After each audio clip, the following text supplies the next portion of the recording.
a certain tension with this portal being open while spring practice is still going on for many teams around the country. Do you feel that tension at all, and how are you just kind of dealing with that entire overlap? I don't think we're like feeling tension. I think it's just reality. And so we're just like moving forward in the space that we're in, trying to focus on what we're doing right now and not the possibles, the eventuals, the maybes, the ifs. Like, what do we know? We know we have practice today, and it's really important. And we need to get everything we can out of this opportunity. And I think our team's done a great job of that. Do you wish that maybe in the future that it doesn't align with spring ball? I don't know if you know, first of all, I don't think they're going to ask my opinion. Man, y'all need to laugh around here. Jesus. No, yeah, I think, I do think there's going to be a lot of conversation around, you know, from every level of football about how we can better structure the calendar. That's been a 2-year conversation with the onset of the portal and like all these things. And so I think there is going to be a, you know, I think there's a couple things. I think it really impacts the quality of life of everybody in college football, not just the players and not just the coaches, but everybody and every person in between, support staff. You know, there's just some of that. So I don't know the best way forward. And I know, you know, there's going to be a lot of people talking about that over the next 6 months because everybody's just trying to find the best way to really have a clean calendar and, you know exactly what we're doing, what time of year we're doing it, what the expectations are, how it's going to flow. For, you know, guys who are in the portal now, maybe looking to come to Arizona, if you put yourself in their perspective and they're on a visit, what are they seeing here in Arizona? I think they're seeing a team that loves being together. I think this place is always going to be about development, and it's going to be about being part of something bigger than yourself.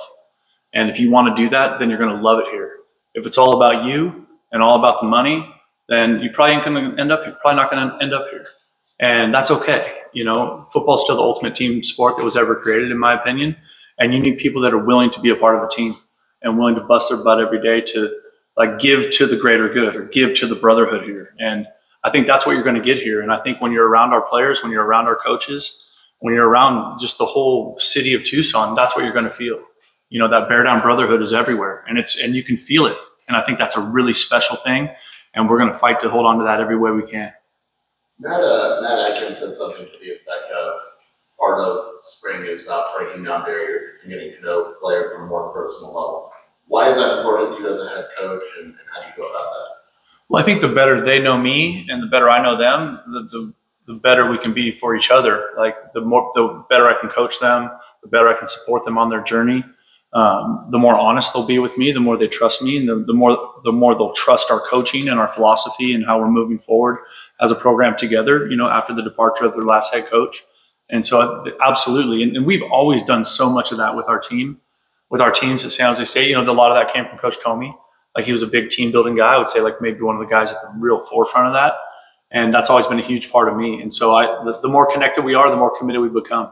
And so how do we find ways to build connection and do everything, you know, where we support each other, we care about each other, but we're still trying to play great football and be competitive as we can in the practice environment on game day. Going into the final week of spring ball, how has the defense progressed? I think our defense is flying around. I think it's a fun group. Wow. I'm really, really impressed with just the way that coaching staff is coming together. I think we've got really good young coaches on that side of the ball, and then we have obviously kind of the wisdom and the knowledge and the intensity of Coach Aquina, which just is a great element to add to your practice environment, just his experience.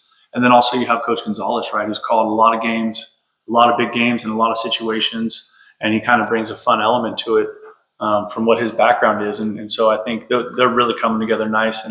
And you can see, I think when you're in spring practice, you don't ever want it to be too lopsided.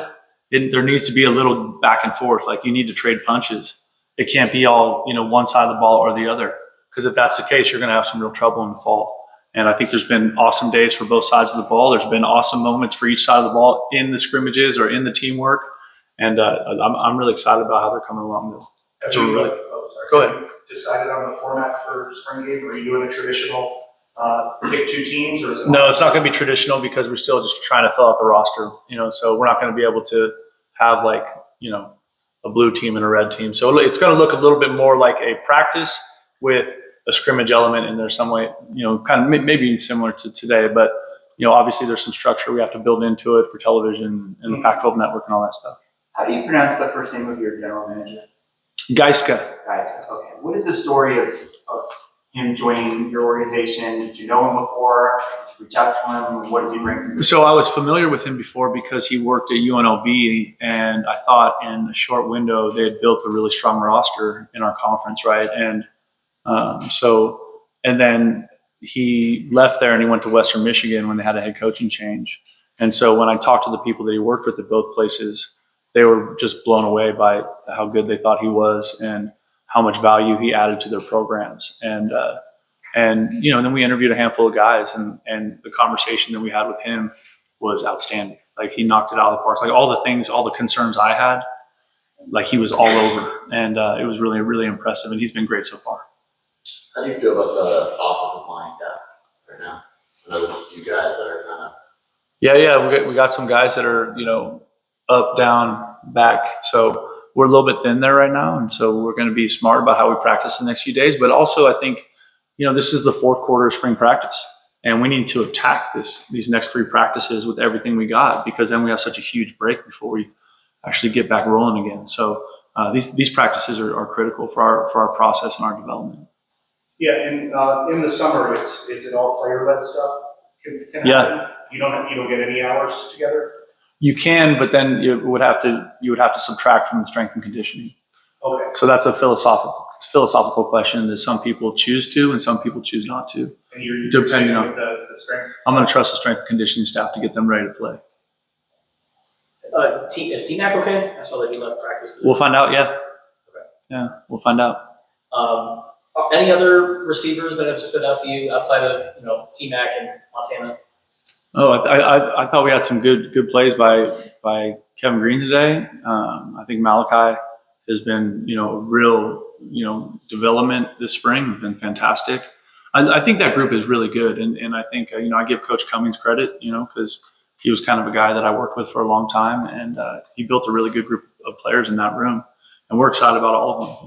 I think we're going to have a really strong receiving core, and to support, our quarterback and that offensive front. And then when you combine that with the tight ends, I think that we're going to have an offensive skill group that we should feel pretty excited about. And then how do you think Last question. How do you think the quarterbacks are adjusting to the coach-to-player communication? It's funny. I keep getting asked that question. Everyone, it seems to be a big topic of conversation.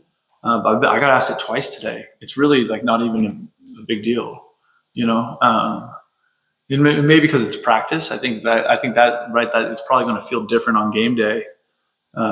Getting used to that, right? I think it's good that we're doing it, because everyone has all these arguments about stealing signals and like all that stuff that's been going on in college football for forever. And so everybody had to get all creative with how they communicated what was going on in the field. So I think it's going to be great that way. And I'm interested to see is it plain and simple the only benefit that you don't have to signal plays anymore? All right.